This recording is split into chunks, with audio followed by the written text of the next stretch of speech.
골로새서 1장 15절에서 17절 말씀입니다. 같이 읽어갑니다. 그는 보이지 아니하는 하나님의 형상이시요 모든 피조물보다 먼저 나신이시니 만물이 그에게서 창조되되 하늘과 땅에서 보이는 것들과 보이지 않는 것들과 혹은 왕권들이나 주권들이나 통치자들이나 권세들이나 만물이 다 그로 말미암고 그를 위하여 창조되었고 또한 그가 만물보다 먼저 계시고 만물이 그 안에 함께 섰느니라. 아멘. 오늘 우리 말씀의 제목은 예수 그리스도는 누구신가?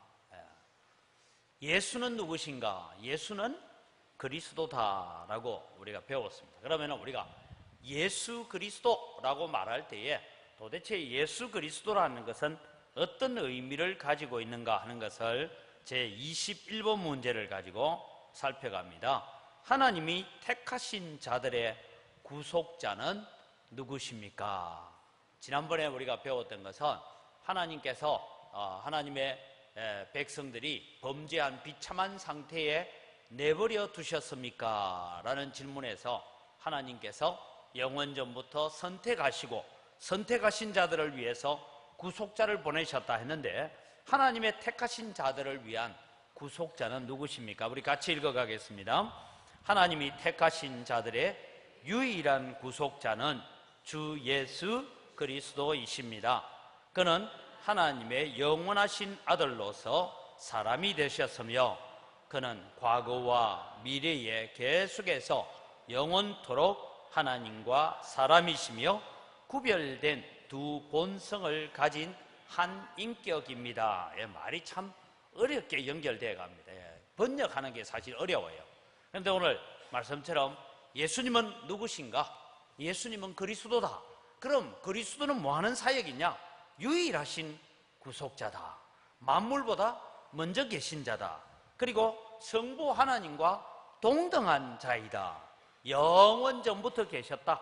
그리고 그분은 영원토록 동일하신 분이고 그리스도는 성부 하나님과는 독특하게 두 속성을 가지고 있는데 신성과 인성이라는 두 속성을 가지고 있다. 이게 이제 그리스도에 대한 설명입니다. 그래서 하나님이 택하신 자들의 유일한 구속자 예수 그리스도. 여러분 우리가 이름을 달아서 읽지 말고 예수 그리스도라고 얘기할 때는 예수는 그리스도다 그렇게 읽어야 된다 했어요. 예수님은 그리스도로 오신 분이다. 그것을 우리가 읽게 됩니다. 그래서 유일한 구속자에 대해서 우리가 잘 들은 말씀드리지만 여러분 우리는 예수님께서는 유일한 구속자. 그래서 제가 우리 전도 설교할 때도 그런 말씀드렸죠. 다른 길은 없나니? 다른 길은 없어요. 다른 이름은 없어요. 그래서 디모데전서 2장 5절을 우리가 같이 보겠습니다. 디모데전서 2장 5절입니다. 하나님은 한 분이시요 또 하나님과 사람 사이의 중보자도 한 분이시니 곧 사람이신 그리스도 예수라. 여러분 이게 앞에 있는 답변의 내용을 다 포함하고 있죠. 하나님은 한 분이시고 하나님과 사람 사이의 중보자도 한 분이시고 곧 사람으로 오신 그리스도 예수다라고 성경은 그렇게 적고 있습니다. 그런데 여러분 오늘날 세상에는 하나님과 사람 사이에 직접적인 중보를 하는 그리스도 외에 다른 중보자가 있다. 왜냐? 그리스도도 하나님이신데 우리가 그리스도에게 바로 나아갈 수 없어서 또 다른 중간의 중보자를 두려고 해요. 그게 뭔가 하면 성모 마리아시여 우리가 성모 마리아께 비노니 성자 예수님 당신이 낳은 아들 예수님에게 가서 우리의 소원을 좀 들어주세요. 왜냐하면 아들이 말을 잘 안 들으니까. 그런 식으로 여러분 성모 마리아를 중간에 개입을 시키는 게 천주교예요. 근데 또 여기 보면 우리 이장로님 집 앞에 거기에 있는 거는 또 이만혜를 중간에 중보자로 갖다 끼워 붙여가지고 우리의 보혜사다 그렇게 말하는 거죠. 그래서 여러분 우리는 분명히 하나님과 사람 사이의 중보자는 한 분 예수 그리스도밖에 없습니다. 그래서 사도행전 4장 12절 보죠. 다른 이로서는 구원을 얻을 수 없나니 천하 사람 중에 구원을 받을 만한 다른 이름을 우리에게 주신 일이 없음이라 하였더라. 베드로가 자기들을 핍박하는 사람들을 향하여서 이 나면서 안전뱅이 된 자를 일으키고 난 다음에 다시는 이 이름으로 증거하지 말라. 그럴 때에 그가 외쳤던 말이 다른 이름으로는 구원을 얻을 수 없다. 예수 그리스도 외에는 없다. 근데 요즘 여러분 종교다원주의자들은 그래 얘기 안 해요. 이 종교다원주의자는 세 사람이 길을 가더래요. 길을 가는데 당신 어디 갑니까? 나는 친정 간다 하더래요. 너는 어디 가노? 물으니까 나는 외갓집 간대요. 당신은 어디 갑니까? 난 처갓집 간대. 그래서 가서 보니까 한 자리 있더라. 그래서 천당 간다 하는 얘기나 극락 간다 하는 얘기나 뭐 다 똑같은 얘기야. 가서 보면 한 자리가 있다. 이게 여러분 종교다원주의자들이 들어 주장하는 얘기인데, 여러분 우리는 꼭 기억해야 됩니다. 예수 그리스도 외에는 우리에게 구원을 주실 이름이 없는 줄 믿으시기 바랍니다. 그렇다면 여러분 우리는 이 예수 그리스도를 어떻게 해야 되겠어요? 요한복음 14장 6절 봅니다. 예수께서 이르시되 내가 곧 길이요 진리요 생명이니 나로 말미암지 않고는 아버지께로 올 자가 없느니라. 여러분 우리 교리 공부를 하다 보면요 대략 자주 나오는 성경 구절들이 있어요. 그 구절들이 얼마쯤 되는가 하면 몇 개 안 돼요. 한 69절만 다 외우면 사실은 기독교 교리의 기본적인 성경 구절 다 외웁니다. 그래서 우리가 공부해가면서 계속 외워가야 되는데, 내가 곧 길이다. 나는 하나밖에 없는 길이고 하나밖에 없는 진리고 하나밖에 없는 생명이다 라고 말씀하셨어요. 그래서 하나님과 우리 사이에 우리의 하나님의 택하신 자들을 구속하기 위해서 우리는 유일한 구속자를 주셨는데 곧 예수 그리스도다. 유일한 구속자입니다. 이 유일한 구속자는 어떤 분이시냐 보니까 만물보다 먼저 계셨던 주님이시다라고 말씀합니다. 방금 우리가 읽었던 골로새서 1장 15절에서 17절을 다시 봅니다. 그는 보이지 않는 하나님의 형상이다. 보이지 않는 하나님의 형상입니다. 그 다음에 모든 피조물보다 먼저 나신 이시니 하니까 태어났다 생각하면 안 되고요. 모든 피조물이 있기 전에부터 계셨던 분이다. 그런 말입니다. 영원전부터. 그에게서 창조되되, 만물이 그에게서 창조되되 하늘과 땅에서 보이는 것들과 보이지 않는 것들과 혹은 왕권, 주권, 통치자, 권세들이 만물이 다 그로 말미암아 지어졌고 그를 위하여 창조되어졌다. 그렇게 말씀합니다. 그래서 여러분 모든 영광은 주께로부터 나오고 주로 말미암고 주께로 돌아가는 줄 믿으시기 바랍니다. 그래서 여러분 우리의 신앙생활도 우리의 모든 영광은 하나님께로부터 와서 하나님의 주권 아래에서 우리가 살다가 하나님께로 그 영광을 돌려드리는 삶이 되어야 됩니다. 이게 신앙이고 이게 믿음입니다. 그래서 만물보다 먼저 계셨다는 거예요. 그 다음에 여러분 빌립보서에 보면 성부 하나님과 동등하신 하나님이시다라고 말씀합니다. 성부 하나님과 동등하신 하나님이신데 빌립보서 2장 6절 8절 같이 읽습니다. 그는 근본 하나님의 본체시나 하나님과 동등됨을 취할 것으로 여기지 아니하시고 오히려 자기를 비워 종의 형체를 가지사 사람들과 같이 되셨고 사람의 모양으로 나타나사 자기를 낮추시고 죽기까지 복종하셨으니 그 십자가에 죽으십니다. 원래 주님은 근본 하나님의 본체시지만 우리를 위해서 그 영광의 자리를 버리고 사람의 모습으로 오셨다 이 말입니다. 여러분 저는 이 성육신이라는 표현을 볼 때 여러분 성육신이라는 이 자체가 신비한 겁니다. 그걸 여러분 우리가 뭐 말로는 설명할 수 없어요. 하나님이 사람의 몸을 입고 이 땅에 오셨다. 이걸 다른 표현으로 설명할 수가 없어요. 그건 신비입니다. 그런데 여러분 성육신의 의미들을 우리가요 좀 이해해 가려고 하면 어떤 부분이냐면 하늘의 영광스러운 모든 자리를 다 버리시고 이 땅에 오신 거예요. 쉽게 말하면 지금 여러분 우리가 우리 교회 건물은 좀 오래되고 했지만 아무리 더워도 본당에 들어오니까 시원하잖아요. 그죠? 안 시원합니까? 그럼 에어컨 좀 더 틀까요? 네, 시원하잖아요. 근데 한번 여러분, 우리 이래 예배하다가 이 뙤약볕이 내리쬐는데, 제가 지금 알고 있는 탄자니아 선교사님은요, 이런 뙤약볕이 있는데 어디에서 모이는가 하면 나무 그늘 밑에서 모여요. 큰 나무 두 그루가 있는, 우리로 말하면 도토리 나무같이 큰 두 나무가 있는데 그 나무 그늘 밑에 한 300명이 모여요.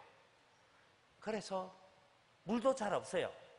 그 뙤약볕에서 그게 그늘이라고 거기 들어와가지고 찬송하고 예배하고 막 하는데, 제가 그 안 가보기를 천만다행이에요. 예배 실황을 한번 이렇게 비디오를 찍어 보여주는데요, 이 사람들이, 이 아프리카 사람들이요, 찬송만 얼마 하느냐, 1시간 해요. 큰 나무 밑에서 막, 그것도 앉아서 안 해. 막 뛰면서 막 땀을 뻘뻘 흘리면서 찬송을 해요. 나는 그 사람이 흘리는 땀은 새카만 줄 알았지, 땀은 우리하고 갔을 때다잉. 하여튼 땀을 뻘뻘 흘리면 찬송. 그리고 막 1시간쯤 찬송하고, 그 다음에 이제 설교를 또 1시간쯤 들어요. 설교 1시간쯤 하고, 그리고 또 마치면서 찬송을 또 1시간쯤 해요. 한 3시간을 그러고 예배하고 이래요.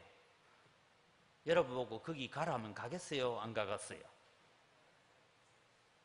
여러분, 성육신 한다는 건 우리가 그런 곳에 선교지에 가는 것보다 1000배, 10,000배 표현할 수 없는 하늘의 영광을 버리고 이 땅에 내려오신 그분은 성부 하나님과 동등하신 하나님이심을 믿으시기 바랍니다. 그 다음에 여러분, 우리 주님은 오늘 본문에 보니까 영원하신 하나님의 아들로서 사람이 되셨다라고 했는데, 영원 전부터 계셨던 분입니다. 요한복음 1장 1절에 3절, 우리가 잘 아는 말씀입니다. 같이 읽습니다. 태초에 말씀이 계시니라. 이 말씀이 하나님과 함께 계셨으니 이 말씀은 곧 하나님이시니라. 그가 태초에 하나님과 함께 계셨고 만물이 그로 말미암아 지은 바 되었으니 지은 것이 하나도 그가 없이는 된 것이 없느니라. 예수님께서는 영원 전부터 계셨던 분이에요. 그 주님이 오늘 우리의 구속자가 되기 위해서 이 땅에 오셨다라고 합니다. 그 예수님은 어떤 분이냐? 예수님은 영원토록 동일하신 분입니다. 예수님은 변치 않아요. 여러분, 사람은 마음은 변해요, 안 변해요? 변하죠. 그래서 마음에 상처 많이 받으셨죠. 그래서 변심한 사람 때문에 내 마음에 선뿌리도 있고요, 엉어리도 졌죠. 오늘 아침에 다 쏟아냈는지 모르겠지만 사람이 그럴 수가 있냐. 가끔 저는 그렇게 싸우는 사람 봤어요.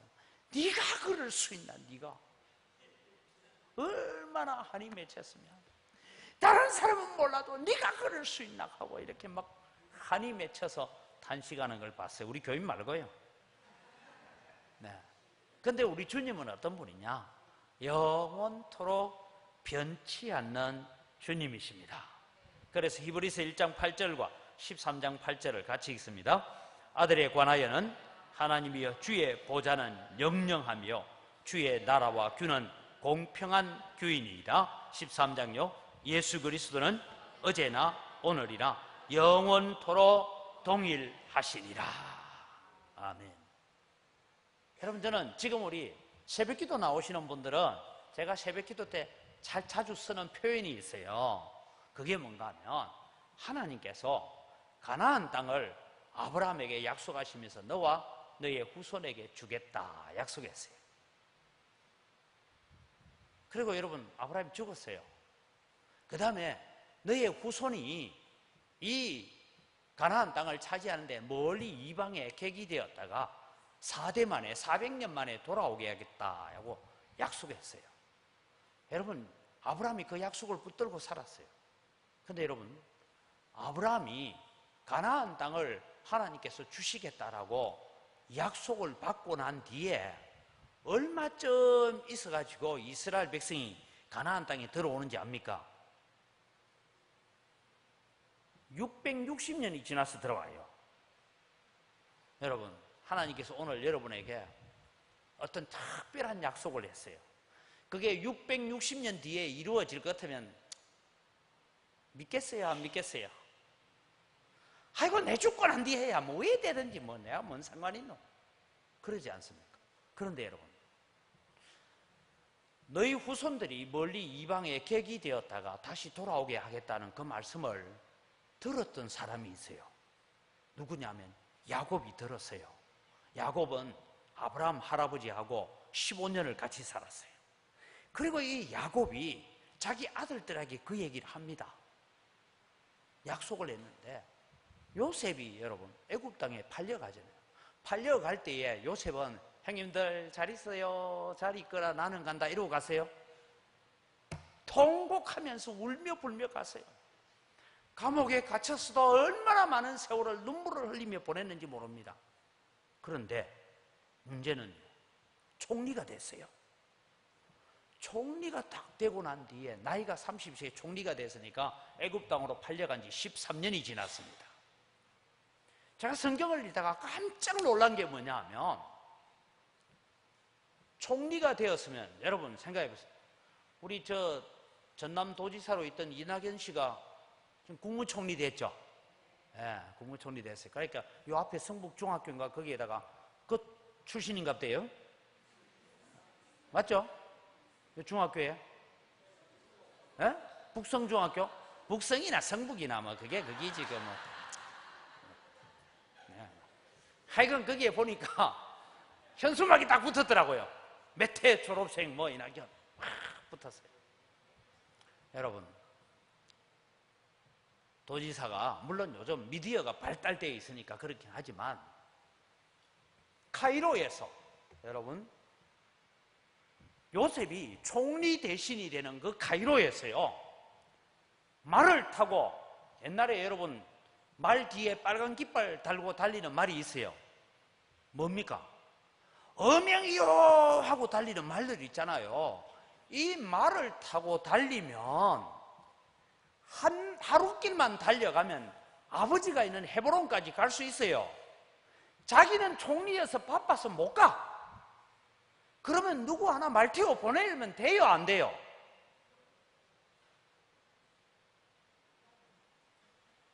대답이 없어요. 에? 되죠?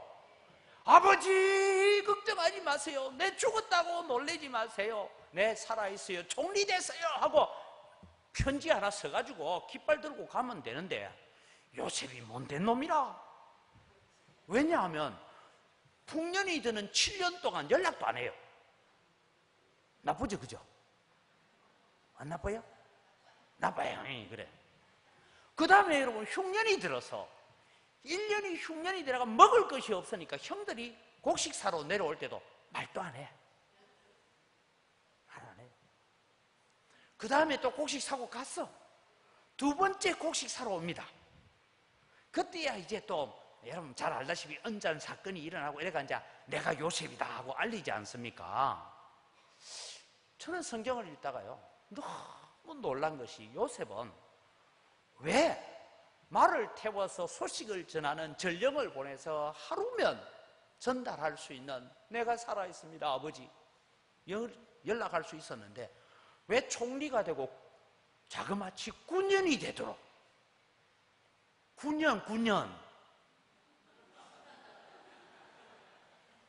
9년이 되도록 아버지한테 연락도 안 해요. 뒤다 나쁜 놈이야 이거는. 이럴 수가 있어. 근데 나중에 여러분 아버지한테 드디어 연락을 하죠. 요셉이 살아있습니다 했어요.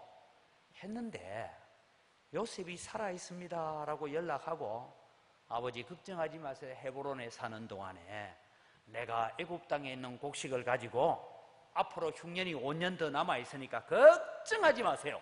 계속 5년 동안 내가 공개하고 양식을 다 제공해 줄 수도 있죠요. 없어요? 있죠. 근데 왜 아버지 보고 애굽 내려오라 할까? 여러분 요셉은요 하나님께서 한 번 말씀하신 것은 반드시 이루는 분. 아브라함에게 약속하신 너희 후손들이 이방의 객이 될 것이라는 것이 나를 통해서 이렇게 우리 가족들이 애굽으로 와서 사는 것이 하나님의 뜻이구나 깨달은 거예요. 그래서 알리지도 않고 기다렸던 거예요. 왜? 말씀대로 이루어져야 되기 때문에. 여러분, 이게 요셉의 신앙이에요. 그렇다면 여러분, 오늘 우리는 뭐냐? 요셉의 하나님이 지금 변치 않는 우리의 하나님이신 줄 믿으시기 바랍니다. 아브라함의 하나님, 이삭의 하나님, 야곱의 하나님, 모세와 함께 하신 하나님, 다윗과 함께 하신 그 하나님이 영원토록 변치 않는 하나님이십니다. 우리는 변해요. 우리는 변해. 자주 변하는데 하나님은 변치 않더라. 그래서 요셉은 변치 않는 하나님의 말씀, 변치 않는 하나님의 약속을 붙들고 그가 고민해 보니까 내가 아버지에게 필요한 양식들을 가나안으로 보내가지고 그 헤브론에서 아버지가 잘 사는 것이 하나님 뜻이 아니고 아버지의 가족들이 5년만 버티면 돼요. 이미 2년 버텼는데 5년만 더 버티면 되는데 고센 땅에 내려와서 사는 것이 아버지의 뜻이고 영원토록 변치 않는 하나님의 뜻이라는 걸 발견하고 그렇게 순종하기로 작정했습니다. 그렇게 볼 때 오늘 여러분, 우리는 예수 그리스도는 어제나 오늘이나 영원토록 동일하시라라고 고백은 하면서 우리의 삶은 어떨 때가 있습니까? 이 문제는 주님 오셔도 어쩔 수 없다. 이런 문제는 예수님이 오셔도 해결 못한다. 그렇게 좌절하고 절망하고 낙심할 때가 없습니까? 요셉은 감옥에 갇혀서 10년 가까이 감옥 생활하다가 풀려나서 총리가 되면서야 우리 할아버지에게, 정조 할아버지에게 말씀하셨던 그 약속들이 이렇게 이루어져 가야 되는 거구나 라고 깨닫고 그 일을 성취해 가기 위해서 그 보고 싶은 아버지를 9년 동안이나 참고 있어요. 오늘 그렇다면 여러분, 오늘 우리는 영원하시게 영원토록 동일하신 주님이 1000년 전에 말씀하셨던, 2000년 전에 말씀하셨던 그 말씀이 오늘 우리에게 동일한 말씀으로 믿으시기 바랍니다. 그렇게 순종해 갈 때 주님이 역사해 주실 줄 믿습니다. 그래서 그 그리스도의 독특한 두 성품이 있는데 하나는 그리스도의 신성입니다. 신성은 뭘 얘기하느냐 하면 구약에 예언했는데 그것이 신약에서 성취가 되어지는 일들입니다. 자, 그리스도의 신성에 대해서는 성경에 몇 구절들이 나옵니다. 중요한 거니까 같이 읽습니다. 이사야 7장 14절, 마태복음 1장 23절이죠. 그러므로 주께서 친히 징조를 너희에게 주실 것이라. 보라가 처녀가 잉태하여 아들을 낳을 것이요 그의 이름을 임마누엘이라 하리라. 하나님이 우리와 함께 하시기 위해서 오셨다라는 얘기로 임마누엘이라고 얘기합니다. 이사야 9장 6절을 봅니다. 이는 한 아기가 우리에게 낳고 한 아들을 우리에게 주신 바 되었는데 그의 어깨에는 정사를 메고, 여기에 정사라는 것은 왕으로서 다스리는 권력, 이 얘기입니다. 그의 이름은 기묘자라 모사라. 기묘자, 모사, 이 말은 뭔가 하면 아주 신기하고 기묘한 일들을 만들어내는 모사다, 이렇게 해석을 하는 것이 좋습니다. 그 다음에 전능하신 하나님이시라, 영존하시는 아버지라, 평강의 왕이라 할 것임이라. 평강의 왕, 평강의 왕이 뭡니까? 멜기세덱입니다. 평강의 왕.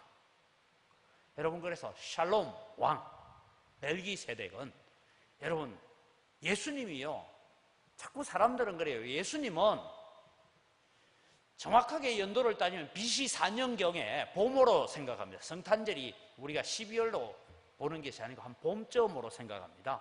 그때 예수님께서 베들레헴에 태어나시면서부터 예수님의 생애가 시작되었다 이렇게 생각하는데 성경은 그렇게 말하지 않습니다. 성경은 뭐랍니까? 창세기 1장에 태초에 하나님이 천지를 창조하시니라. 하나님의 영은 수면에 운행하시니라. 그때부터 성부, 성자, 성령이 역사하셨고요. 그 다음에 여러분, 아브라함이 저 그돌라오메를 치고 쳐부수고 돌아올 때에 살렘 왕이 나오잖아요. 살렘 왕이 나와서 아브라함이 뭘 해요? 전쟁에서 빼앗은 것 가운데 10분의 1을 드려요. 드리니까 이 살렘 왕이 뭘 얘기합니까? 아브라함을 저주하는 자에게 내가 저주할 것이고 아브라함을 축복하는 자에게 내가 축복할 것이다 라고 말하는데, 이걸 여러분 성경 왔다 갔다 다 읽어봐야 되는데, 히브리서에 보면 너희가 멜기세덱에 대한 들은 말을 알거니와 하면서 너희가 벌써 딱딱한 음식을 먹어야 되는데 아직도 어린아이처럼 젖을 먹고 이러니까 내가 할 말 다 못하겠다 이러면서 멜기세덱에 대한 얘기를 해요. 그게 바로 이미 창세기 14장에 그돌라오메를 쳐부수고 올 때부터 메시아이신 예수 그리스도가 아브라함을 만나고 있어요. 그래서 예수님께서 뭐라고 말씀합니까? 아브라함이 나의 때 보기를 원하다가 나를 보매 기뻐하였느니라. 이러니까 유대인들이 뭐래요? 네가 아브라함을 봤느냐? 나는 아브라함 나기 전부터 있었다 하니까 유대인들이 뭐라고 합니까? 네 나이가 50도 안 됐는데, 예수님 33세 돌아가셨는데 예수님 나이를 50으로 보는 거 보니까 겉늙었던 모양이에요. 그래 안 보입니까 여러분? 30대 청년을 두고 나이 50도 못 되었거늘 이러고 얘기해요. 50도 못 되었거늘 네가 아브라함을 봤느냐? 나는 아브라함이 나기 전부터 있었다. 예수님은 2000년 전부터 생애가 시작되는 분이 아니라 예수님은 이미 영원 전부터 하나님의 신성으로 계신 줄 믿으시기 바랍니다. 그래서 구약 성경에도 여러분 하나님으로 나타나지만 사람 모습으로 나타나는 분들은 이미 메시아이신 성자 예수님께서 구약에서 활동하고 계셨다라는 것을 우리가 보면, 영존하시는 아버지, 평강의 왕, 샬롬 왕이라고 말씀하고 있는 것을 우리가 보게 됩니다. 그래서 여러분 우리는 이 주님의 신성, 예수 그리스도의 신성이라는 것은 바로 하나님이시다라는 것을 우리가 믿는 믿음을 가져야 됩니다. 그래서 예레미야 23장 5절 같이 봅니다. 여호와의 말씀이니라. 보라, 때가 이르리니 내가 다윗에게 한 의로운 가지를 일으킬 것이라. 그가 왕이 되어 지혜롭게 다스리며 세상에서 정의와 공의를 행할 것이며. 미가 5장 2절 봅니다. 베들레헴 에브라다야, 너는 유다 족속 중에 작을지라도 이스라엘을 다스릴 자가 내게서 내게로 나올 것이라. 그의 근본은 상고의 영원에 있느니라. 상고의 이 말은 영원 전부터 계셨던 분이다. 비록 다윗의 가지에서 나오지만, 다윗의 뿌리에서 나오지만 그분은 영원 전부터 있는 분이다. 그래서 유대인과 예수님 사이의 논쟁 가운데 이런 얘기가 나옵니다. 다윗이 자기 후손으로 오실 주를 가리켜서 말하기를 내 주께서 말씀하기를, 그게 사실 신약 성경은 그렇게 되어 있는데 구약 성경의 원문을 보면 내 주께서, 이 말은 여호와께서 내 주에게 말씀하기를 너는 내 원수들을 다 발등상 삼을 때까지 내 오른편에 앉았으라 하였는데, 다윗이 자기 후손을 자기 주라고 하였거든 어떻게 다윗의 후손이 되겠느냐? 이게 여러분 우리는 신약을 잘 아니까 이해되지만 유대인들은 이해가 되겠어요 안 되겠어요? 무슨 소린지 몰라. 그게 무슨 소린지 몰라요. 그러니까 예수님을 십자가에 못 박으러 가는 거예요. 하나님께서 내 주에게 말씀하시기를, 자기 후손에게 오실 분을 향하여 내 주에게 말씀하시기를 그렇게 했다. 그렇게 사실은 여러분 유대인들이 성경을 얼마나 왜곡되게 읽고 있는가라는 것을 봅니다. 오늘도 여러분 우리는 하나님의 말씀을 왜곡되게 읽지 않도록, 그래서 우리 교리 공부를 해야 되고, 그래서 오후 예배 때 이 소교리 문답을 하는 이유가 그거예요. 예. 유튜브를 통해서 오후 예배 참여하시는 분들 잘 듣고 참사하시기 바랍니다. 집에 가쁜 사람들. 예. 그 다음에 여러분, 그리스도의 인성에 대해서 말씀합니다. 요한 2서 7절을 같이 보겠습니다. 미혹하는 자가 세상에 많이 나왔나니 이는 예수 그리스도께서 육체로 오심을 부인하는 자라. 이런 자가 미혹하는 자요 즉 그리스도니. 여러분, 미혹하는 자가 세상에 많이 나왔대요. 이미 요한 사도가 요한 2서를 쓸 때가 대략 AD 한 90년경인데 이때도 이미 많은 이단들이 나왔어요. 뭐 그 여러 이단들의 초기 이단들을 공부를 해보면 참 재밌는 게, 많은 이단들 가운데서 무슨 이단이 나오냐 하면 이런 생각을 가집니다. 여러분, 이제 철학 공부를 좀 해야 되는데요. 철학자들이 있는데, 철학자들 가운데서 여러분 아리스토텔레스라는 사람이 있어요. 그 다음에 그의 스승 플라톤이 있고요. 그 위에는 소크라테스가 있고요. 뭐 이래 있습니다. 그런데 철학이라는 이 그림을 보면 이래 나와요. 플라톤이 두 사람이 길을 나오면서 옆에는 디오게네스가 있고 뭐 통나무 속에 사는 사람이 있잖아요. 철학자라고 거지 있고 뭐 이래 있는데, 두 사람이 길을 나오면서 한 사람은 손가락을 하늘을 가르치고 있고 한 사람은 손을 땅을 가르치고 있어요. 이게 무슨 얘기냐 하면, 플라톤은 모든 의미를 우리에게 주는 것은 저 하늘로부터 와야 된다라는 얘기를 해요. 그런데 이 아리스토텔레스는 스승님 아닙니다. 우리에게 의미를 주는 것은 눈에 보이는 이것들입니다. 그렇게 얘기해요. 이 철학 사상이 여러분 초기 기독교 사회를 흔들어 놓습니다. 이 아리스토텔레스가 대략 이 알렉산더 대제와 같이 있었던 스승이니까 BC 한 300년, 예수님보다 한 300년 전의 사람입니다. 그 사상들이 뭘 가져오느냐 하면, 영적인 것, 정신적인 것은 선하고 아름다운 것이고, 물질적이고 육체적이고 이런 것들은 다 악한 것이다 라고 이분법으로 나누어 놨어요. 이게 여러분 우리 기독교 안에도 있습니다. 뭔가 하면 집에서 설거지 하는 건 하나님 일이에요, 세상 일이에요? 예? 그러면 다시 물어봐요. 직장에서 내가 돈벌이 하는 건 하나님 일이에요, 세상 일이에요?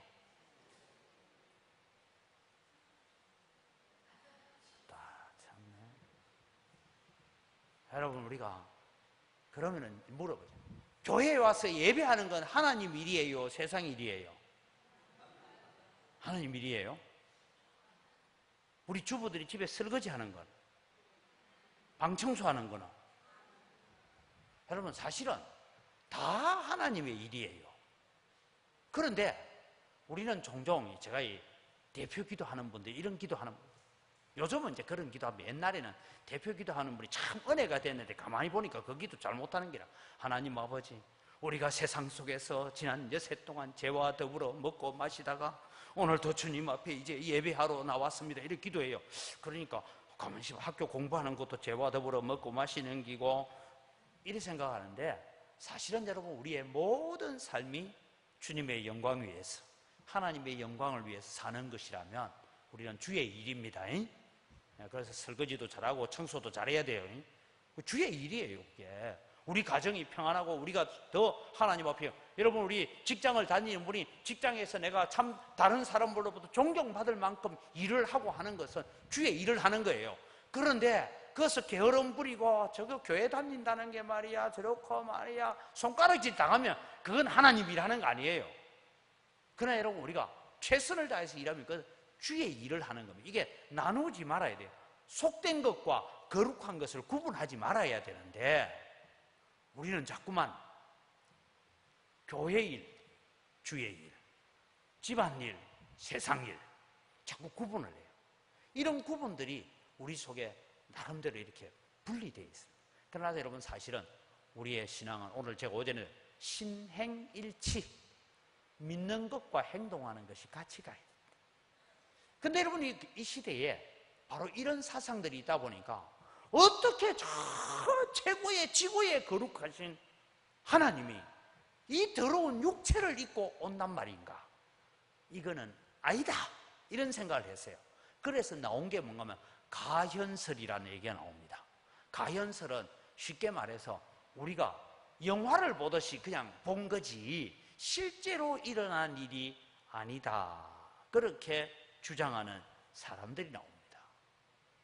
그래서 여러분, 예수 그리스도의 육체로 오심을 부인하는 자가 곧 적그리스도다, 이랬어요.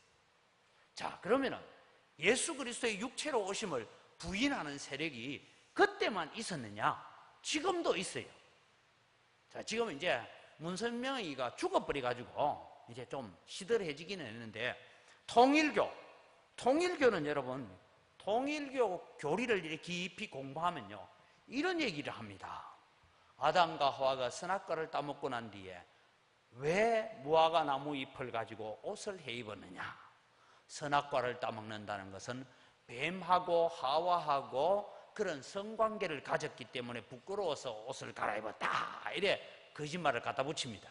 그래서 선악과를 따먹었다는 것은 하와의 몸속에 마귀의 피가 흐르고 있다. 자, 그럴듯하죠. 넘어가지 마세요. 내가 여러분 넘어가게 만들려고 하면 얼마든지 넘어가게 할 수 있어요. 그래 얘기해요. 그래서 그 다음에 하는 얘기가 뭐냐면, 이 몸속에, 이제 그 인류의 몸속에 흐르고 있는 그 마귀의 피를 뽑아내야 되는데, 뽑아내는 방법이 뭐냐면 문선명이 지하고 하루 자야 된대. 그래서 자고 나면 선녀가 된대. 여러분 잘 기억해야 됩니다. 뭐 무슨 합동 결혼식 하고 이래 했었잖아요, 통일교가요. 그거 여러분 무슨 행사를 하고 난 뒤에 합동 결혼식 하는지 압니까? 피가름이라는, 피를 갈라낸다는 의식이 있고 난 다음에 부부가 돼요. 참 더러운 짓을 하죠, 그죠? 이거 비슷하게 하는 놈이 있는데 좀 있으면 이제 감옥 살다가 나와요. 이게 명석이라고 알죠? 잘 몰라요. 정명석이 애청교. 여기서도 통일교가가 좀 배워가지고 무슨 얘기를 하냐면 피가름이라 얘기 안 하고 말을 바꿔서 혈통복귀의 원리다 얘기하는데 똑같은 얘기예요. 그럼 이 얘기 어디서부터 나오느냐? 왜 그런 얘기를 나오냐 하니까 예수님께서 오셔서는 결혼을 안 했대.